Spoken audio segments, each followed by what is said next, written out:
Hello and welcome to the 7th edition of Kyndryl Presents the Economic Times Global Business Summit co-powered by Capgemini. On this last episode, we bring to you the highlights from experts and global leaders who are marking India's trajectory to achieve the dual objectives of economic growth and achieving its own climate goals through carefully curated strategies.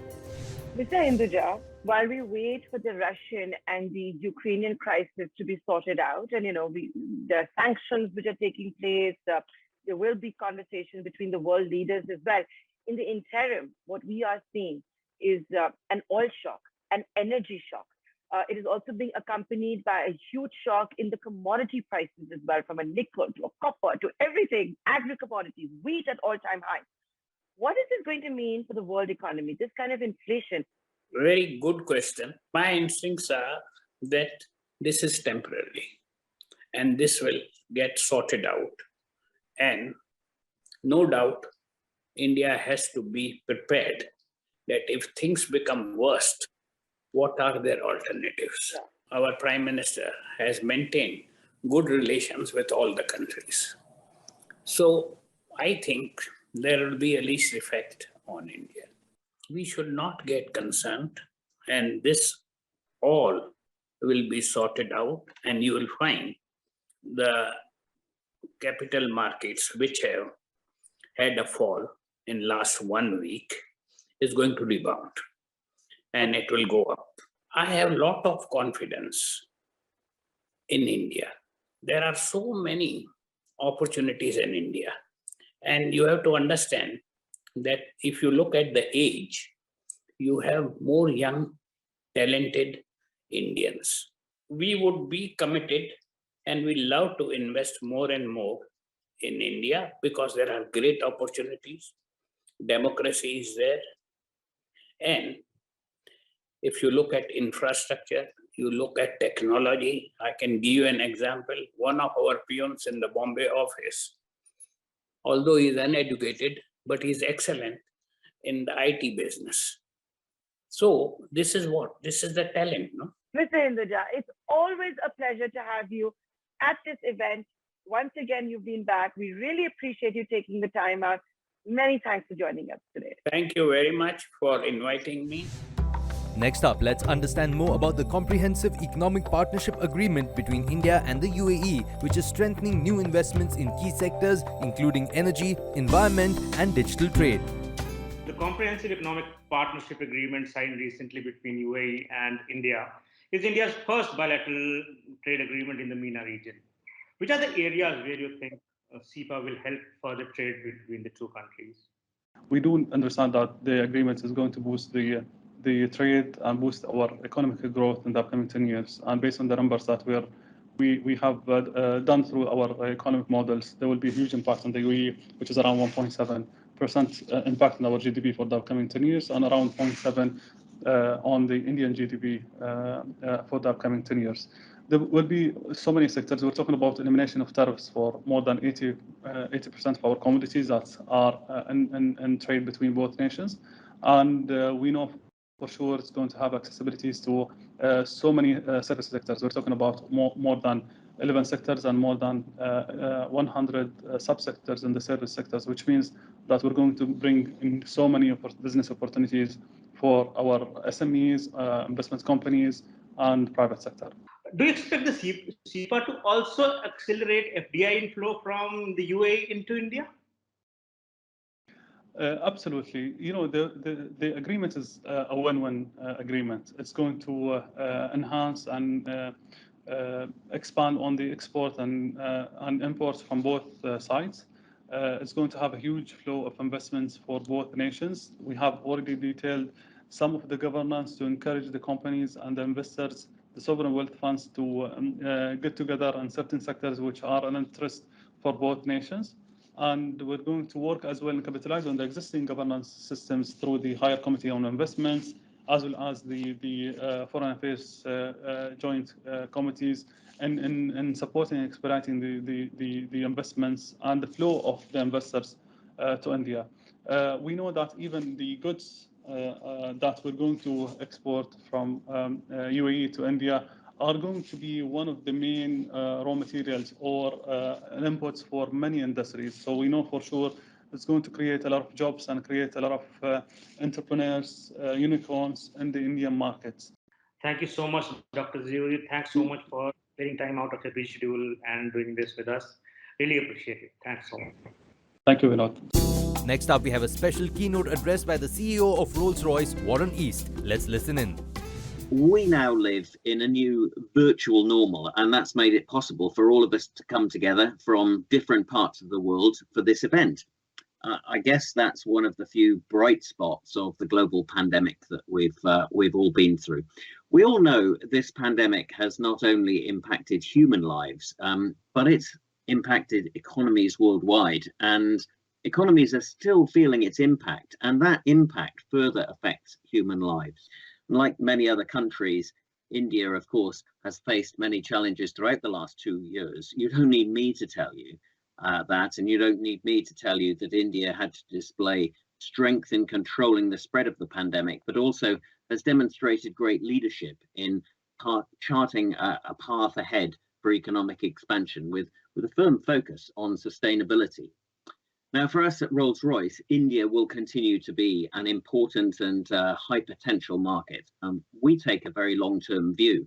That long-term view, for example, is evidenced by the fact that we've been partnering in India for 90 years, ever since we first powered the first commercial aircraft for Tata Aviation back in 1932. And we powered the first military aircraft of the Indian Air Force, No. 1 Squadron, in 1933. We've actually been making in India for nearly 70 years. It's been a close partnership, and that encompasses engine technology and continuous capability development. And that's helped create an aerospace ecosystem in the country. And we're very proud of that history, and we look forward to continue to building on that. India has also demonstrated strong commitment to sustainability goals. Looking forward, collaboration with partner nations such as the UK, I think will further accelerate this journey, and it will build resilience for the future. The way to resilience is by making economies more inclusive and sustainable. Investing in technology will be key to economic resilience and self-reliance. Initiatives like digitalization and upskilling will be crucial going forwards. And India, of course, has great potential here with its strong digital talent base. And at Rolls-Royce, we are using those strengths both with our in-house teams and with our partners in India. Now, economic recovery must be compatible with sustainability goals, and sustainability will be crucial over the coming decades. A greener recovery is going to help economies rebuild and to help build resilience so that economies can withstand future shocks. India and the UK focusing on greater collaboration in areas of technology around sustainability provides great potential for both nations to drive progress and prosperity together. And at Rolls-Royce, we look forward to being part of that journey. Thank you. Up next, let's hear from Werner Baumann, the CEO of Bayer AG. I would like to start with a brief introduction of what you have to say about this whole changing business environment, and where do you see yourself wearing two hats as a global CEO and also as the CSO? First of all, Vikas, thank you for the opportunity to participate in your prestigious event. And also thank you for the opportunity to talk about something that is front and center of many people's minds right now, and that is how to cope with global warming and in general, how to provide a better environment for a more equitable world that all of us live in.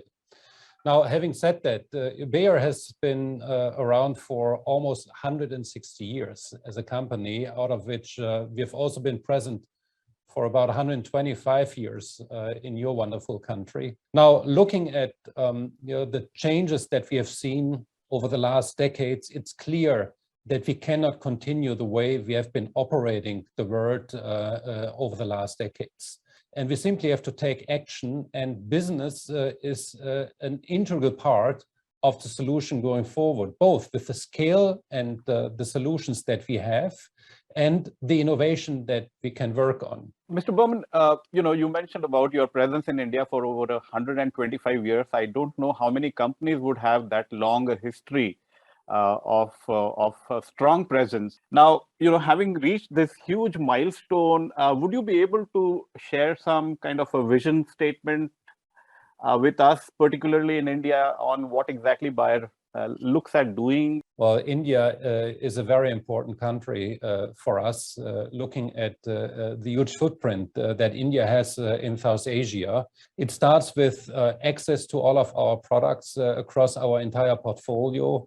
The largest footprint we have is in agriculture, which I think is also very important for India as a country, with the government's focus on doubling farmers' income over the next years to come.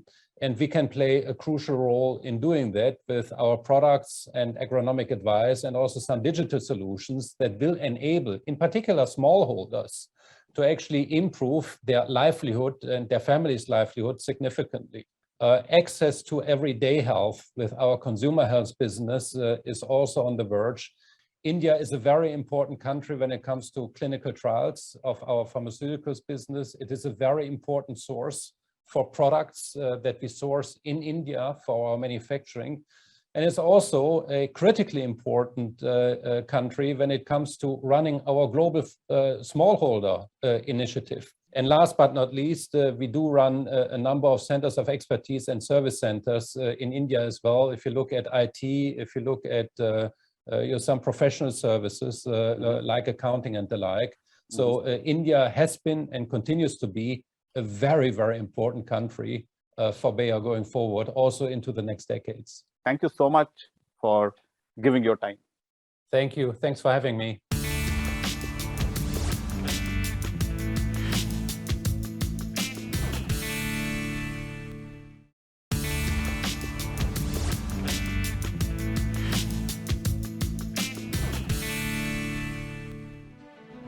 Welcome back. Let's take a look at a very engaging conversation from industry experts on creating sustainable businesses. The biggest disruption that we have seen since the Industrial Revolution is happening now. And digitization and climate change are now converging together to create a unique confluence of forces that are impacting businesses all around us. How is climate change, how is sustainability, and all the conversations that we are having on ESG, how are they going to impact all of us in terms of the Indian economy, the world economy, and their very own businesses? The first person I want to call in today to talk about this is Mr. Jamshed Kotrich. Sir, what are your thoughts on this? How do you see the future and this sustainability transition happening? Well, as you know, this transition has been in progress for some time. But the recent COP26 in Glasgow has given a lot of impetus to everyone in the world, because world leaders came forward and stepped up to what is necessary to be done. I think the part of the problem of tackling climate change is that it's a slow-moving target. And so when we talk of climate change, we've got to have policies and programs that are for the long term. So I think the most important point is that people know that they have to now decarbonize. They have to reduce their footprint, whether it's energy, it's water, it's waste, etc. And they have to find the connect with their businesses. Alkaji, your thoughts on this? ESG is getting more and more, becoming more and more important. The ESG considerations for the oil and gas sector, and definitely in the present scenario where we are looking at the impact our actions have on the climate change, and we are also looking at how we can mitigate the same. So while ONGC is also ensuring that the pressure on ESG is taken care of by way of our positive clean green initiatives, we are also looking at how we transition towards cleaner energy. And post COVID-19, we are actively exploring various avenues for ESG investing for the long-term returns alongside our traditional financial metrics. So a mix of this is what ONGC is targeting and is working towards. Arundhati ji, what are your thoughts in terms of all these multitude of things that need to come together to actually ensure that organizations are on the path to sustainability in more ways than one? Sustainability is not a very small agenda. It's a very large agenda, starting from finance to research to actually getting stuff on the ground. Salesforce has been on the sustainability transformation journey for over a decade. Our core values always has been trust, customer success, innovation, and equality. But I'm very proud to state that this year at the company kickoff in New York in February, we declared a new value, which is sustainability. So we have now added sustainability to our value. And we are also very proud to say that we are a net zero company as of 2021. We believe that business has the trust, resources, and potential to be the greatest platform for change. And we already have something called a sustainability cloud, which actually does a very good carbon accounting. But that is really not enough. So now we are transforming it to call it a net zero cloud. That this development of the sustainability cloud to the net zero cloud is actually getting delivered out of India. And therefore, time is really running out for us. We need to be very clear about advocating a consistent science-based climate policy. I want to just invite Ms. Sunita Reddy to just talk to us a little bit about the fact that why does the world need a healthy environment and how does it really impact humanity? The way that we believe that our perception of sustainability is the ability to look at the gaps that exist in healthcare. I think to become sustainable, we have to create value closer to the consumer. So if you take India as an example, 80% of India does not live in the urban cities where most of our healthcare facilities were present. But for healthcare to be sustainable, we needed to move to tier 2, we needed to move to tier 3. And we did that in many ways. So sustainability for me is to take a holistic approach of all the stakeholders who invest into the well-being, into the health of our citizens. Naveen, what are your thoughts on this? Are products and are sustainable products and services the answer? So sustainability is going to play a very, very important role. Now this comes in from both climatic perspective and from an environment perspective. So transportation is one of the larger emitters of pollution in urban environment, which we need to start controlling. When we start looking at vehicular emissions, our projections are that in the next few years, by 2025 to 26, we are going to see a conversion of anything from 30 to 50% of the market in the two-wheeler space. And it's a different categories, different vehicles will start off or will take off at a different stage in their whole life cycle.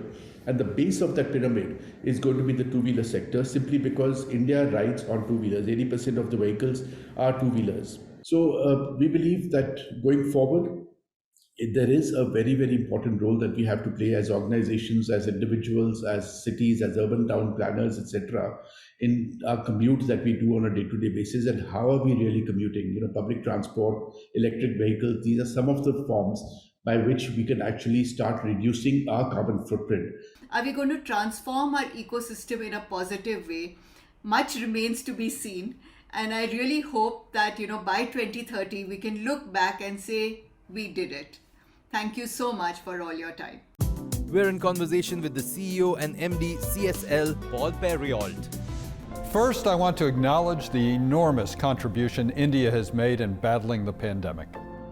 India threw its manufacturing might behind the vaccination effort and has been one of the largest producers globally.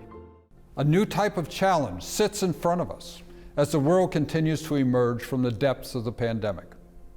So, how does the human health ecosystem keep up with the lofty expectations now put on it by its performance during the pandemic? How do we keep this momentum going? How do we take what we've learned and adapt it to future challenges? How do we provide opportunities for the bright young minds that now want to be scientists instead of investment bankers? I'd like to start with innovation, because I think it is one of the most important and best parts of our industry. If you're not consistently innovating in biotech, then you're planning your exit. What makes innovation so good is because it is so rewarding. And what makes it so rewarding is because it is so important to get it right. I would like to finish today by saying that when asked to ponder whether the future of biotech was another wave or low tide, I didn't even have to consider the latter option. You see, I am positive about the tidal wave of progress that will build off the lessons learned from the pandemic and power a further resurgence of medical science. This is excellent for the sustainable growth of our industry and, most importantly, patients and human health around the world. Thank you. Is net zero in aviation a distant reality? Let's listen in. In a world where we want to have global connectivity, where we acknowledge that there is a growth of demand that is likely to continue to build, but coupled with the fact that the physics of flight and current propulsion technologies means that it will be a carbon producer, it's fair to say that this is the industry's biggest challenge ever. We've got two particular aircraft in our fleet. They're personalities in their own right. One's the Greenliner, and the Greenliner is a Boeing 787, a remarkably efficient modern aircraft powered by General Electric. And the second aircraft is the Sustainable 50, which is an Airbus A350 powered by Rolls-Royce XWB engines. And we've been using these two aircraft almost as a go-to place for anybody out there to help collaborate those incremental changes. So with Etihad, we've made a very conscious choice ourselves to commit to a 20% net carbon footprint improvement by 2025, a 50% carbon improvement by 2035, and 100% improvement by 2050. If you're a corporate and you have to travel through necessity, you have the opportunity to be a green travel member of our loyalty program. Conscious choices means that you can elect to pay an environmental surcharge and choose the amount that you're prepared to donate then into sustainable aviation fuels, into forestry carbon offset programs, or into helping us planting mangroves here in Abu Dhabi. So the importance, therefore, of corporate conscious choices, that green loyalty program, is back to broader corporate responsibility. It means that the people who engage in travel in such a way can take the benefit with being carbon accredited for the way in which their staff have then committed to travel. So this goes back to the broader collaboration piece, where you've not just got governments, regulators and airlines, but also corporates and consumers themselves playing a responsible part in how we improve. Up next, we were in conversation with Puneet Ranjan, Global CEO Deloitte. Let's listen in. Hello everyone, Namaste. It's a true privilege to speak at the 7th Annual Economic Times Global Business Summit. These are extraordinary times. What is happening in Ukraine is unthinkable. Together, Ukraine and COVID have given us a rare opportunity, an inflection point, and I see this as an incredible opportunity. We can and should create a new normal, a better normal, in the way we work, in the way we travel, in our investment in the environment, in how we define work-life balance. We can do better, and India can lead. India's growth and progress over the last decade has been remarkable, and I believe her potential is limitless. Prior to the pandemic, many, including me, were predicting that the next century will be an Indian century. This was based on the central role India had been and continues to play in developing the technologies of tomorrow, its large domestic market, and its ongoing contributions to the global economy. Now there is even more reason to believe this is where India is headed. And I'm not alone in that thinking. Deloitte recently conducted a survey of 1,200 multinational business leaders to better understand how India is perceived as a place to do business compared to other countries. survey results indicated that many business leaders based in the US, UK, Japan, and Singapore are planning to make additional or first-time investments in India, and most intended to make them within the next 2 years. And I believe if the right steps are taken now with regards to FDI, education, and ESG, the best is yet to come. This is India's century. Thank you very much for having me. With that, it's a wrap on the 7th edition of Kyndryl Presents the Economic Times Global Business Summit, co-powered by Capgemini. The ET Global Business Summit has over the years established itself as India's most impactful platform for global business leaders and policymakers to share and provide solutions to macroeconomic challenges and business. Thank you so much for watching.